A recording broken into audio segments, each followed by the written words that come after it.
Mind Over Matter, where we challenge conventions, break mental barriers, and explore the power of conscious transformation. I'm your host, Anya, and today's episode is one for the seekers, the skeptics, and everyone in between.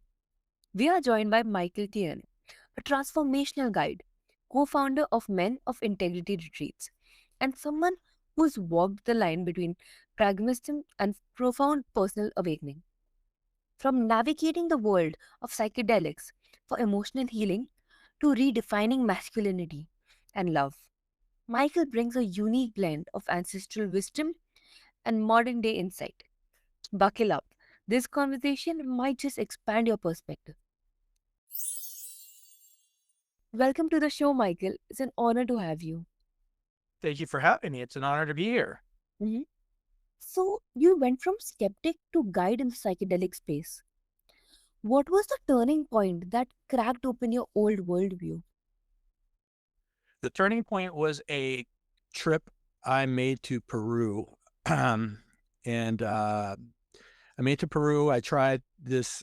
I went intentionally to go to a retreat down there to participate with this tea called ayahuasca.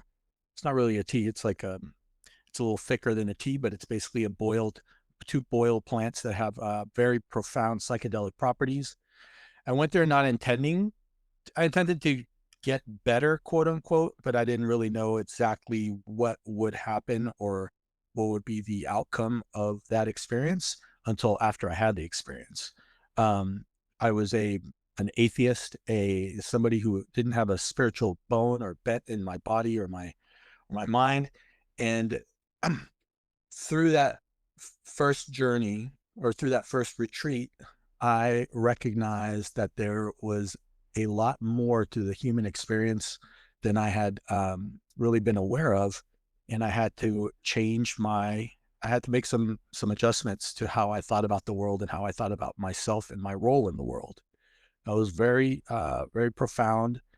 I recognized almost immediately on the first ceremony in the first night that there was something very powerful inside myself and by extrapolation inside every other human being and every other sentient being on the planet, and that we're ignoring that part of ourselves, and that part of ourselves needs to be expressed and cultivated and given honor to and a reverence and connection to. Mm-hmm. Absolutely. So, what limiting belief did you personally dissolve through that first ayahuasca experience? It wasn't so much of a limiting belief. I guess the belief was that we were just, atoms banging around, physical physical. I mean, there's a physical incarnation, you might say, but that was all that there was. I had no belief in anything like a soul, like a spirit, anything divine. I didn't believe that there could be something that, the word God is a very charged word. It has a lot of different meanings for many different people, but I was having none of that. And I recognized that that was myself being closed off, belief wise, to that as a possibility. I hadn't had a felt sense of that prior to that experience, um, and I was very sort of vocal about that as being part of my worldview. Um, I recognized just through the power of the expanded states experience that I had, and recognizing that there was a lot more inside this being than I had, been paying attention to. And so that was the main thing.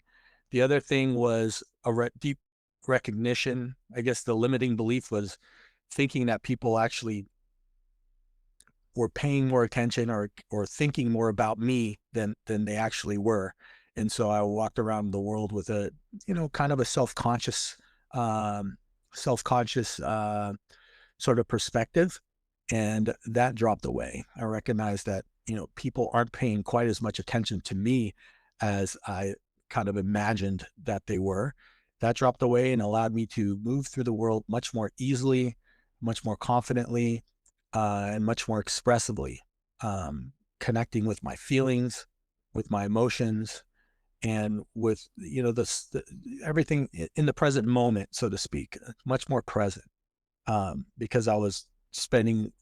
I now spend much less time evaluating how I'm being perceived in the world, um, and I think that that is something that many people can benefit from. That many people suffer from. I've heard it from many clients and many people on retreats and such. That they think about this that way. It's fascinating how often we resist what ends up transforming us the most, like life gently nudging us towards the unknown. Yeah, well, that's something about being human, right? Is we are so fearful of change. Even if we are suffering in our current situation, the unknown is the unknown. That which we don't know is scarier than that which we know, uh, no matter how difficult the known is. And I think that's part of the human experience. Mm-hmm. Absolutely.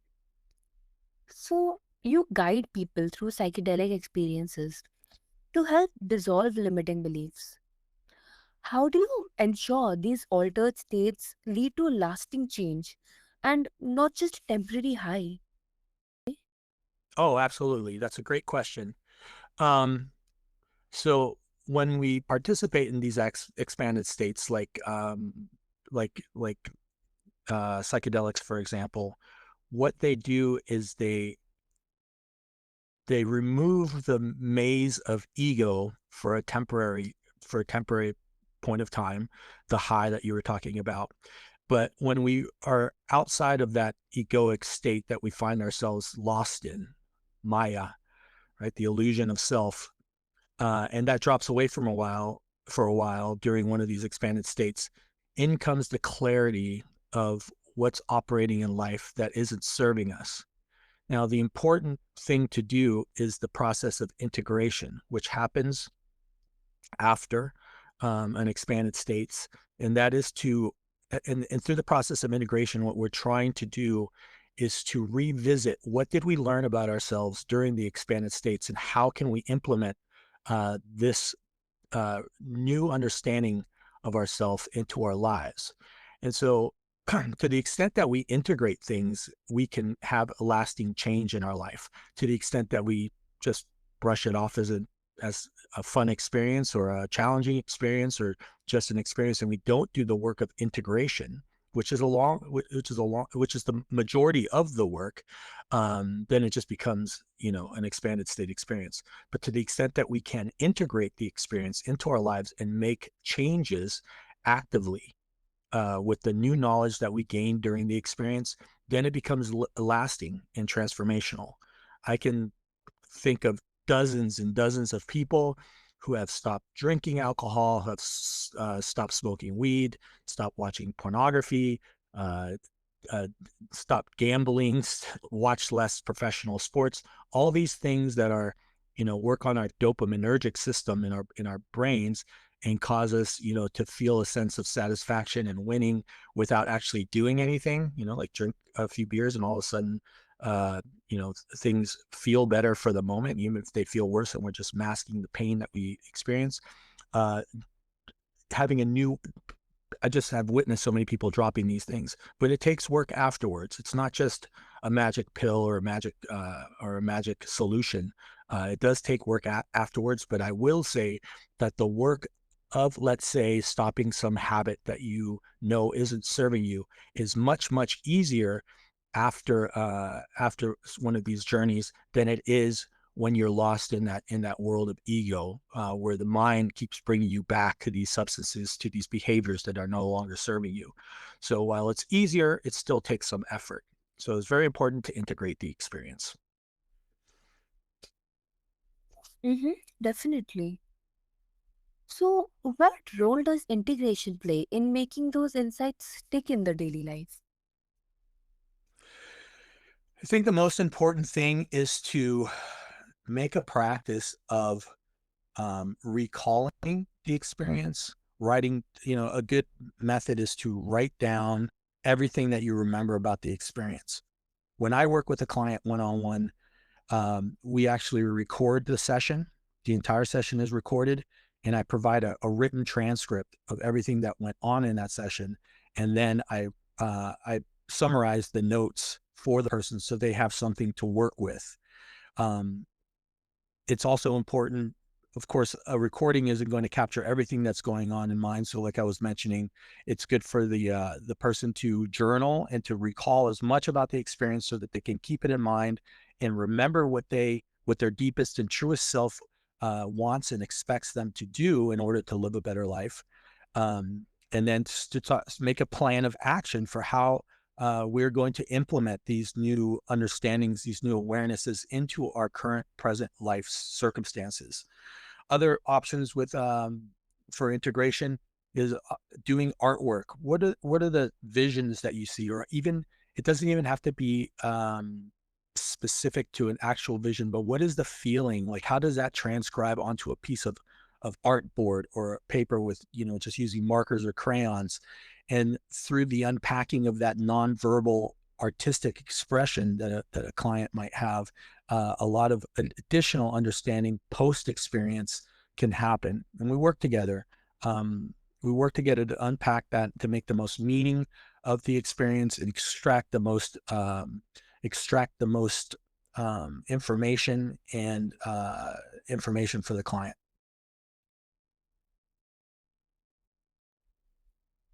I've heard it said that the ceremony is just the beginning.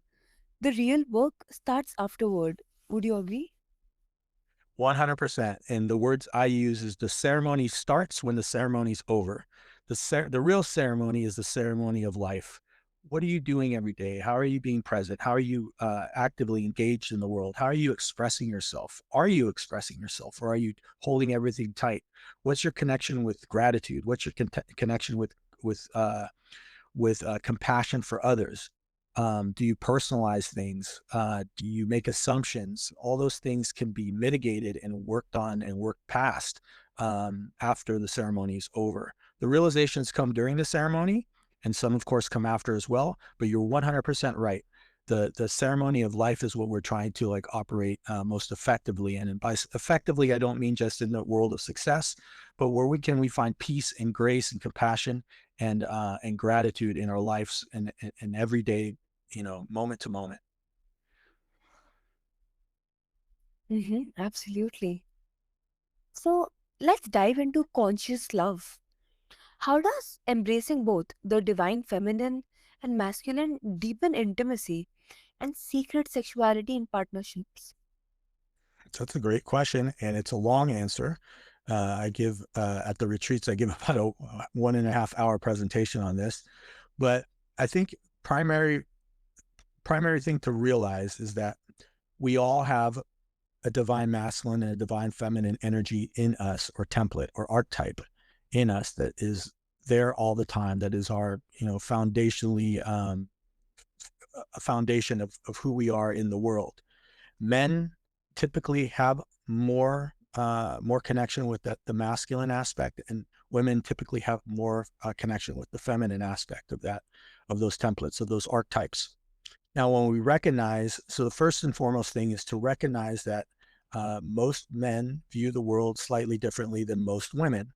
Now, we're more common than uncommon, but sometimes where we get into trouble in relationships is assuming that our partner is looking at the world like we do. For example, men are very individual, relatively individual, and task oriented as compared to women, or the masculine is more individual and task oriented than the feminine. The feminine is more open and relational, right? So different things that cause us to get frustrated with our partner is by looking is like me as a man looking at my partner when she does something and not recognizing that she's doing it because some things are more important to her than they are to me. Her relationship with her friends, with things seem to have more impact on her than, for example, they do with me. And my focus on getting a task done specific tasks done rather than noticing all the different tasks that need to be done simultaneously. She's going to be better at that multitasking sort of situation than I will be. Um, so that's primarily one thing to recognize. After that, men and women, or the masculine and the feminine, it's good to recognize that we have slightly different needs in relationship. When do we feel best in relationship? Men feel best in relationship when they feel useful and needed in general. So, and women feel best in relationship when they trust their partner and when they feel safe around their partner. And so, as men, we need to put that put our partners into primary consideration so that they know, so that they can truly feel safe and trusting towards us. Um, and that's what we teach the guys at the retreats. When your partner really can trust that you have her best interest in mind, and I don't just mean financially, but I mean emotionally, I mean spiritually, I mean like going through the world together in partnership, and she trusts that you can hold her when she's feeling emotional, for example, and that you're not going to dismiss her or tell her to be quiet or withdraw, or she can be her fully embodied, Shakti energy, for example, where she can be that fully embodied expression of femininity, and you can hold that, and contain that so that she can be safe and expressive in your presence. Then she's going to trust and feel safe around you and open up sexually and emotionally and as a being, and give us the gratitude because we are feeling useful and needed by allowing her to express herself fully. It gives us that dopamine rush that allows partnership to really manifest in a very holistic and loving and open-hearted way. You're asking about sacred sexuality. We talk a lot about that on the retreats. Um, if your woman, I'm speaking from the male point of view here. If your woman feels deeply trusting of you and feels safe around you, that is the key to having a deeply fulfilling sacred sexual relationship. If there's any kind of like resentments or constraints or feeling that she doesn't feel safe around you, that closes off the feminine energy that us men are so attracted to. Um, there's a lot more I could say. I can go in many different directions. Maybe you have a question that I can sort of react to.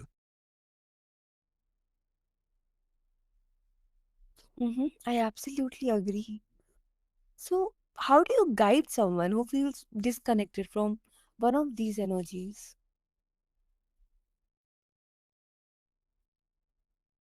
Well, I mean, I think it's important to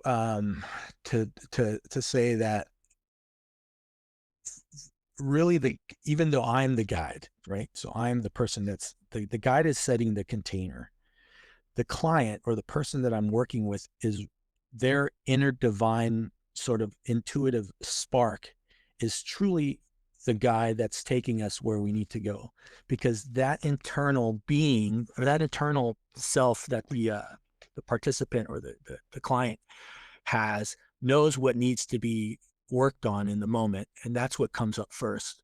So it may be connection with the divine masculine, it may be connection with the divine feminine, but it could be a whole host of other things. Maybe it's body image issues. Maybe it's desires for uh, a need for worthiness, and an over reliance on needing to be perfect, for example. It could be all these different things. But what the guide does is listen to the client with total non-judgment and a good healthy dose of curiosity, so that when the client is speaking and working through their whatever their you know soul, whatever their divine being wants to express that needs to be expressed in the moment, the guide can help them pull those threads and make them more clear and bring them into focus so that that can be worked on. With men, it's something that is done with in terms of connecting men with their more feminine aspects. In the retreats, right? We as guides, you know, forgetting about the expanded states, just as guides, we model how to be connected with oneself. So we are vulnerable in how we talk to people. We're, not hiding things. We're expressive. We're caring. We're modeling these things and showing uh, the men that come to our retreats basically that it's a safe place to be this way. Many men that come to our retreats initially come sort of, nervous or trepidatious about being in a group of men, feeling that they may be judged, feeling that they need to hold something about themselves tight and obscured. And we set a container where they can feel safe to kind of dip into those elements. With regards to masculinity, we teach daily discipline, a lot of practices that help us get embodied into our worlds, so that we can be more effective in the world. That's part of the masculine. Part of the effective, the feminine. We teach we teach and model how to be expressive, how to connect with our bodies, in terms of like looking inside and actually seeing where like an emotion, for example, is connected to some sensation in the body, and then how that can be expressed and communicated. I mean, and making that safe space. So it's really about following the client to where the client needs to go, rather than specifically trying to like extract any particular narrative that the guide might have for any particular client. Does that make sense? Absolutely. I think many of us have felt out of sync with these aspects at times. It's a dance, right? Like one that requires tuning in. Absolutely. And tuning in is another word, I think, for like being self-aware, is to slow down, pay attention to what's going on. If you're rushing through life, and not savoring the moments that happen, and paying attention and being self-aware and tuning in, like you said, um, oftentimes we say things or do things that are not in alignment with how we would like to best be, right? So when we slow down and we tune into ourselves, what am I feeling in this moment? A good example would be being in a conversation with somebody, and you're nervous. Let's say you're nervous in a conversation, and if you're nervous and you don't pay attention and tune in to the fact that you're nervous, right? You may start speaking too fast, bumbling over your words, or say something silly or that you regret saying. If you slow down and recognize that there's a little anxiety or nervousness there, all of a sudden you have, oh, I'm nervous. Huh. Okay. You may even want to share that with the other person. Hey, I'm feeling a little bit nervous right now. That gives them, an understanding of your internal world, and is an act of vulnerability. To say that you're nervous is a vulnerable thing, but it gives them a space to gives them some information with how to react and respond to you, so that they know, oh, this person's nervous. Maybe we can slow down the conversation, or they can tell you, hey, there's nothing to be nervous about, and support you in that. But without tuning in to the idea that you were nervous in this very small example I'm giving, and expressing yourself to explain that how you're feeling, you don't give yourself the opportunity to understand how you're feeling, and you don't give the other person an opportunity to understand how they're feeling. So what you said about tuning in is is absolutely so important, and you can't change anything that you're not aware of. So if we don't take the time to tune into ourselves, to pay attention to what's going on emotionally, psychologically, mentally, spiritually, physically, if we don't take the time to slow down and pay attention to those things, we can't see what's going on. We just like we are those, we do become those automatic, robots, kind of not paying attention and doing things in a reactive way rather than in a responsive way. Absolutely. So, you have spoken about rites of passage for modern men. Why are these so essential in today's culture? And what happens when men miss these thresholds? Oh, what a good question.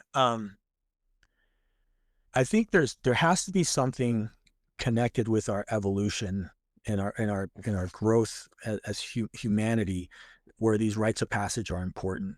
where there's a handing of a baton from one generation to the next, or letting someone know that they're an adult.